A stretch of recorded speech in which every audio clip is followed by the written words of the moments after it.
Hello friends, welcome to Tamil சமையல். Friends, இன்றைக்கி தமிழ் சமையல்லே கோதுமை காரா பிஸ்கெட் எப்படி செய்கிறது பார்க்க போகிறோம். நெய் பட்டர் எதுவுமே இல்லைங்க. 1/2 கப் ஆயில் வச்சு இன்றைக்கி டீ கடை காரா பிஸ்கெட் எப்படி செய்கிறது பார்க்கலாம். நீங்கள் டீ கடையில் பார்த்துருப்பீங்க ஜீரா காரா பிஸ்கெட். ரொம்ப நல்லா இருக்கும் சாப்பிட்றதுக்கு. அதே மெத்தடில் இன்றைக்கி செய்ய போகிறோம். வாங்க ஃப்ரெண்ட்ஸ், எப்படி செய்கிறது வீடியோக்குள்ளே போகலாம்.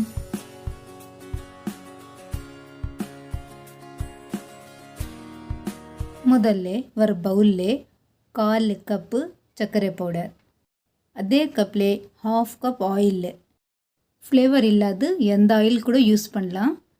லாஸ்ட்டில் சும்மா சின்ன ஸ்பூன்லே 1/4 ஸ்பூன்னு சால்ட்டு சேர்த்துட்டு நல்லா ஸ்பூன்லே 5 to 6 மினிட்ஸ்க்காக நல்லா மிக்ஸ் பண்ணிக்கோங்க.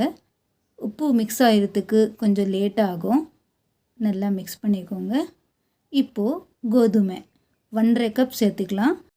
முதல்ல 1 கப் போட்டு நல்லா மிக்ஸ் பண்ணிக்கோங்க. அப்புறமா 1/2 கப் போடலாம். வெளியே வாங்கிறது பொருள் எதுவுமே இல்லைங்க. நம்ம வீட்டில் இருக்க பொருள் வச்சு ஈஸியாக காரா பிஸ்கெட் செய்யலாம்.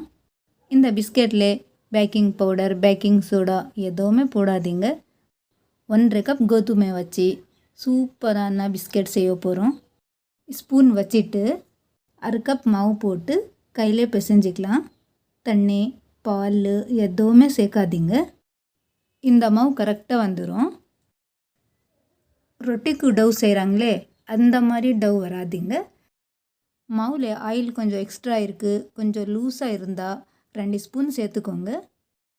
பாருங்கள், 1/2 கப் கரெக்டாக வந்துச்சு. இந்த மாதிரி வரும்.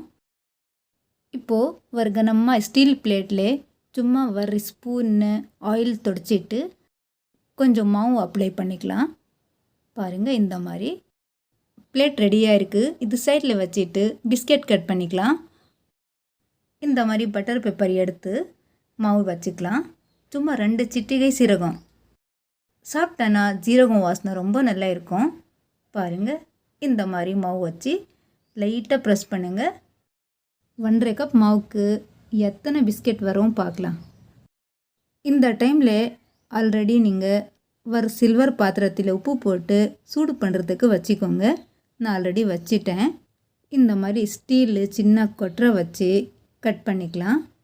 உங்ககிட்ட பிஸ்கெட் கட்டர் இருந்தால் கூட நீங்கள் யூஸ் பண்ணலாம். பாருங்கள், 4 பிஸ்கெட் வரும். மீதி மாவு எடுத்து இதே மாதிரி செஞ்சு வச்சுக்கோங்க. இந்த ஹெல்த்தியான பிஸ்கெட் ஈஸியான மெத்தடில் கண்டிப்பாக ஒரு தடவை ட்ரை பண்ணுங்கள். ரொம்ப நல்லா சாஃப்டாக வரும். பாருங்கள், கரண்டியில் இந்த மாதிரி எடுத்து பிளேட்டில் எல்லாமே வச்சுக்கோங்க.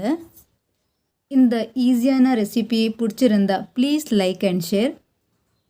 கொஞ்சம் லைட்டாக அட்ஜஸ்ட் பண்ணிவிட்டு பிளேட்டில் வச்சுக்கலாம். ஃப்ரெண்ட்ஸ், எங்கள் சேனலில் நான் கத்தாய் எப்படி செய்கிறது அந்த வீடியோ கூட ஷேர் பண்ணியிருக்கிறேன். ப்ளீஸ் நீங்கள் பார்க்கலனா கண்டிப்பாக போய் பாருங்கள். அந்த ரெசிபி கூட ரொம்ப நல்லா ஈஸியாக இருக்குது. ஃப்ரெண்ட்ஸ், பாருங்கள், பிஸ்கெட் ரெடி பண்ணிட்டேன். இப்போது பாத்திரத்தில் பிளேட் ஓப்பன் பண்ணி வச்சுக்கலாம். சூடாகிட்டு இருக்குது, பார்த்து வைங்க. ஒரு பிளேட் க்ளோஸ் பண்ணிவிட்டு மேலே இந்த மாதிரி க்ளோஸ் பண்ணிக்கோங்க. 35 to 40 மினிட்ஸ் நல்லா பேக் ஆகட்டும். பாருங்கள், ஆஃப்டர் 40 மினிட்ஸ் சூப்பராக வாசனை வந்து இருக்குது. பிஸ்கெட் ரெடியாக இருக்குது. கூல் லைட்டு பிறகு எடுத்தேன்னா ரொம்ப க்ரன்ச்சியாக நல்லா இருக்கும். பாருங்கள், கலர் சூப்பராக இருக்குது. இப்போ எடுத்து காட்டுறேன். கரெக்டாக நம்ம டீ கடையில் வாங்குறாங்க அந்த மாதிரி கலர் இருக்குது. பாருங்கள், சூப்பராக வந்துருக்கு இல்லை. இதே மெத்தடில் ஒரு தடவை ட்ரை பண்ணிவிட்டு கமெண்ட் பண்ணுங்கள் உங்கள் பிஸ்கெட் எப்படி வந்துச்சு. ஏன்னா இந்த பிஸ்கெட் செய்கிறதுக்கு நெய் இல்லை, பட்டர் இல்லை, ஒன்லி 1/2 கப் ஆயில் வச்சு இந்த சாஃப்டான பிஸ்கெட் செய்கிறதுக்கு ரொம்ப ஈஸியாக இருக்கும். சும்மா 1/2 கப் மாவு வச்சு இந்த அவன் இல்லாத பிஸ்கெட் சாப்பிட்றதுக்கு ரொம்ப நல்லா இருக்குது. கண்டிப்பாக ஒரு தடவை ட்ரை பண்ணுங்கள். எவ்வளோ வரைக்கும் சாஃப்டாக இருக்குது நீங்கள் இந்த வீடியோவில் பார்க்கலாம். பாருங்கள், நல்லா இருக்குது. நம்ம வீடியோ பிடிச்சிருந்தா ப்ளீஸ் லைக் பண்ணுங்கள், ஷேர் பண்ணுங்கள். சேனலுக்கு புதுசு இருந்தால் மறக்காமல் தமிழ் சமையலுக்கு சப்ஸ்கிரைப் பண்ணிவிட்டு பெல் ப்ரெஸ் பண்ணுங்கள். நான் இன்னொரு முறை நியூ ரெசிபியோடு வர்றேன். தேங்க்யூ.